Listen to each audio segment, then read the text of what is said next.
ఒక ట్యాంకరు ఒక ఇంటి మీదకి పోవటం, ఆ మౌలాలి అనే ఒక పేద కుటుంబం, చిన్న కుటుంబం, ఒక చిన్న ఇల్లు, ఆ ఇల్లు మొత్తం ధ్వంసమై నేల చదురైపోయింది. అదృష్టవశాత్తు వాళ్ళకి చిన్న ఫ్రాక్చర్ అయింది. దానికి యాక్చువల్గా ట్రీట్మెంట్ ఇవ్వటం జరిగింది, ఇంకా ట్రీట్మెంట్లో ఉన్నారు. అయితే వెంటనే నాకు యాక్చువల్ ఇక్కడ ఉన్న లోకల్ కార్పొరేటర్ నాకు ఇంటిమేట్ చేయటం, అదేవిధంగా రూప్ కుమార్ కూడా తెలియజేయటం, వాళ్ళకు కొంత ఆర్థిక సహాయం చేయండి, నేను నెల్లూరు వచ్చిన తర్వాత మాట్లాడతానన్నాను. నేను నెల్లూరుకి వచ్చిన తర్వాత నిజంగా ఆ ఇల్లు చూస్తే నుజ్జు అయిపోయింది, ఏం లేదు. 4 గోడలు, ఒక గోడలో ఒక 50% ఉంది. అయితే ఆ రోజు వెంటనే నేను చెప్పాను, నేను కట్టిస్తానని. వెంటనే యాక్చువల్గా దానికి ఎన్సీసీ వాళ్ళకి ఆర్డర్ వేశాను, ఇమీడియట్గా మీరు చేయండి, తర్వాత మనీ విషయం చూస్తామని. వాళ్ళు 15 రోజుల్లో చేయాలని చెప్పాను. దాన్ని వెంటనే టేకప్ చేసి దాన్ని కట్టారు. నిజంగా ఈరోజు హౌస్ చూస్తే నాకు కూడా ఎంతో ముచ్చటగా చక్కగా కట్టారు. వాళ్ళ ఆనందానికి అద్దులు లేవు. పేదలు నిరుపేదలు, నేను ఒకటే చెప్తున్నాను, పేదలు నిరుపేదలు ఎవరున్నా ప్రతి ఒక్కరిని ముందుకు తీసుకుపోవాలనేది గౌరవనీయ ముఖ్యమంత్రి గారు P4 అనే ప్రోగ్రాం తీసుకొచ్చారు. P4 ప్రోగ్రాం ఏంటంటే సమాజంలో టాప్ 10% ఎవరైతే ఆల్రెడీ అన్ని విధాల డెవలప్ అయి ఉంటారో, ఆర్థికంగా కావచ్చు, అంటే వ్యాపారమైనా, ఉద్యోగమైనా, లేదంటే సమాజంలో పేరు తెచ్చుకొనైనా ఎవరైతే ఉంటారో టాప్ 10%, బాటంలో ఉండే 20%కి చేయూతనివ్వాలనేది P4 ప్రోగ్రాం. ఈరోజు ఒకటే అంటారు, బాటంలో, ఈ రాష్ట్రంలో ఉన్న బాటంలో 20%ని మనం కొద్దిగా పైకి తీసుకురాగలిగితే, అంటే వాళ్ళకి ఎడ్యుకేషన్ ద్వారా కావచ్చు, వ్యాపారాల ద్వారా కావచ్చు, సలహాలు ఇవ్వడం ద్వారా కావచ్చు, ఆర్థిక సహాయం చేయడం ద్వారా కావచ్చు, సో చేస్తే ఖచ్చితంగా ఈ రాష్ట్రం అన్ని విధాల ముందుకు పోతుంది అనేది P4 ప్రోగ్రాం. కాబట్టి ఖచ్చితంగా ఇటువంటి వారిని నేనే కాదు, ప్రతి ఒక్కరు ఈ సమాజంలో ఎవరైతే ఆల్రెడీ డెవలప్ అయ్యారో వాళ్ళందరూ కూడా చేయూతనివ్వాలని కోరుకుంటున్నాను.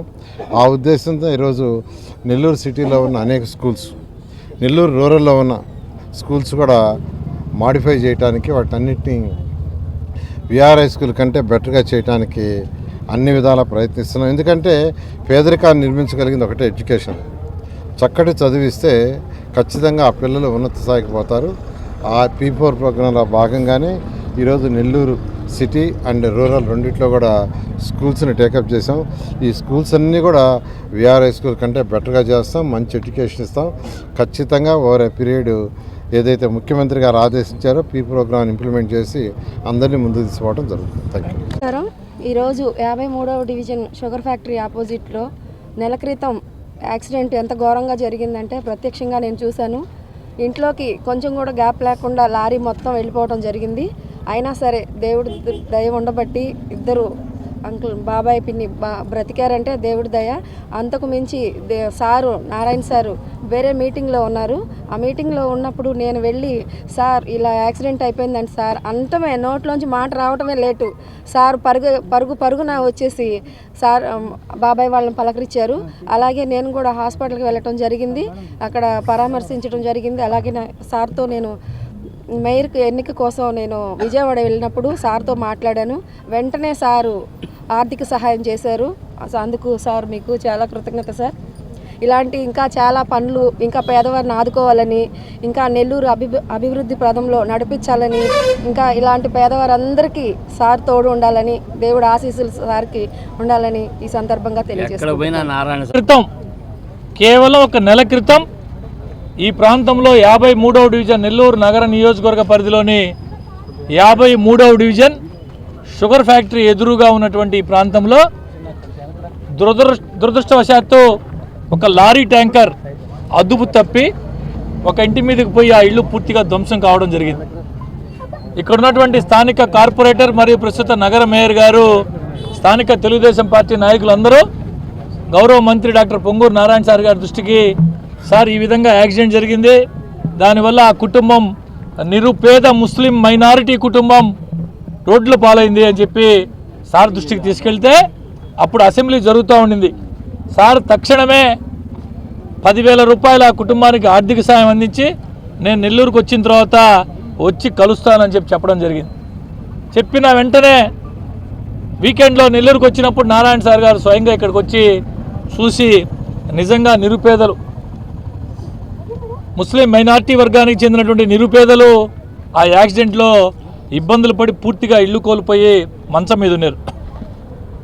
నిజంగా నారాయణ సార్ గారు చెల్లించి నేను స్వయంగా నా సొంత నిధులతో ఈ యొక్క ఇల్లుని మీ ఇంటిని పునర్నిర్మిస్తాను, వీలైనంత త్వరగానే చేయిస్తానని చెప్పి మాట చెప్పిన మాట ప్రకారం కేవలం నెలలోపే మీరందరూ చూశారు ఏ విధంగా ఆ పేద ముస్లిం మైనార్టీలకి ఏ విధంగా ఇళ్ళు నిర్మించి ఈరోజు వాళ్ళ ఆనందానికి అవధులు లేవు.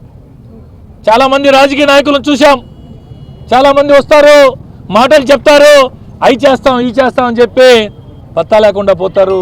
లేదంటే ఎంతో కొంత తృణోపణం ఇచ్చి 10 రూపాయలు ఇచ్చి దానికి రకరకాలుగా ప్రచార ఆర్భాటాలు చేసుకునే ఈ రోజుల్లో చెప్పిన మాట ప్రకారం ఒక పేద ముస్లిం మైనార్టీ కుటుంబం దురదృష్టకర సంఘటన వల్ల ఈదున పడింది.